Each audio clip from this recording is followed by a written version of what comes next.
Dès la disparition du père Paolo le 29 juillet 2013, personne ne sait ce qu'il est devenu. Des dizaines de rumeurs éclatent, qui le disent pour certaines capturé par un groupe armé, comme l'État islamique, pour d'autres en liberté, donc devant réapparaître tôt ou tard, et enfin, même certains affirment qu'il a été remis au régime de Bachar al-Assad.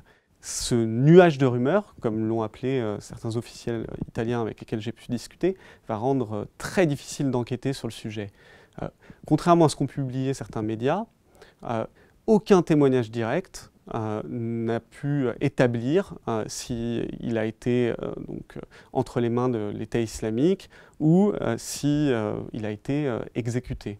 5 ans après, ces rumeurs en fait, courent toujours et au cours de mon enquête, j'ai pu par exemple interviewer un homme qui prétendait avoir été détenu avec le père Paolo longuement, mais sa version avait tellement d'erreurs, d'incohérences, que j'ai dû écarter le témoignage. Et même plus récemment encore, une de mes sources me contacte et me dit qu'elle a reçu des images, des captures d'écran d'une vidéo qu'on lui présente comme étant celle de l'exécution du père Paolo.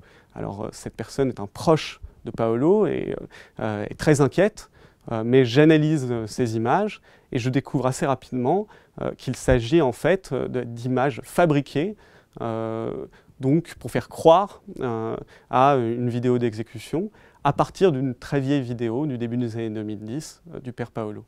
Ces rumeurs posent vraiment la question de savoir d'où viennent-elles. Est-ce que ce sont seulement des individus avec des motifs crapuleux pour faire de l'argent ou des mythomanes? Ou est-ce que derrière, il y a des services de renseignement, ceux de l'État islamique, ou peut-être ceux du régime de Bachar al-Assad, qui cherchent sciemment à brouiller les cartes?